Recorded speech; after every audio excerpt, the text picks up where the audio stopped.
If your AI plan ignores demand charges, your budget is already fiction. The bill hits before the breakthrough does. And once power costs spike, every model choice becomes a finance choice. That pressure is showing up in funding and product decisions. It's Wednesday, January 22nd, 2026, and this is John with Jenna. Theme today is cost controls for agents, data, and infrastructure. Today's top story. OpenAI is reportedly planning a $50 billion funding round at a $750 billion to $830 billion valuation. The report says OpenAI intends to raise $50 billion at a $750 billion to $830 billion valuation. Separately, OpenAI has discussed $20 billion in revenue run rate at Davos. Big checks like this signal that compute and distribution are now the main battlefields. Cool, but the interest meter never sleeps. If that money turns into long-term capacity deals, somebody pays even when usage dips. The failure mode is forced monetization, like ads or higher enterprise minimums. The mechanism is simple. Capital buys priority on chips, power, and talent. That forces a bigger revenue engine and tighter packaging.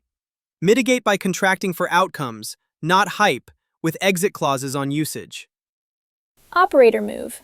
Ask your vendor for a ramp schedule and a shut-off switch. If they dodge, you are the ramp. The next big story. AI data center buildouts are being financed with $216 billion of debt. A tracker says AI infrastructure debt financing hit $216 billion in 2025 for data center development. This is a shift from equity-funded growth to borrowing against future demand. It matters because debt adds fixed payments, which push providers to chase steady utilization. Debt turns optional into must sell. In practice, when utilization drops, prices do not fall. Contracts get stickier. The payer is the customer who signs a 3-year commit to avoid surprise overages. Once the debt stack is in place, operators optimize for predictable cash flow.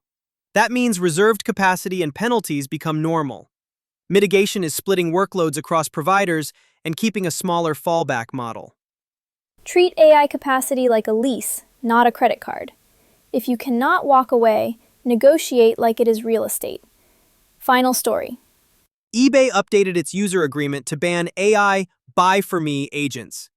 eBay explicitly banned AI Buy For Me agents in a user agreement update tied to February 2026. This is a clear line against autonomous purchasing on its marketplace. It matters because agent commerce now runs into contract risk, not just model accuracy. Of course they did. Chargebacks, fraud, and bot-driven price games are not cute when eBay eats the support cost. Imagine, your agent buys the wrong SKU at 2 a.m. and you own the mess. The mechanism is liability and trust signals. If the platform cannot verify intent, it blocks automation. Mitigate by keeping humans in the final click and storing approvals with timestamps. Takeaway. Agents can browse, but they cannot sign contracts for you. If your workflow needs a lawyer, it needs a human.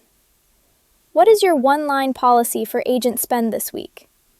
This is readme.ai from Chain of Thought. See you tomorrow.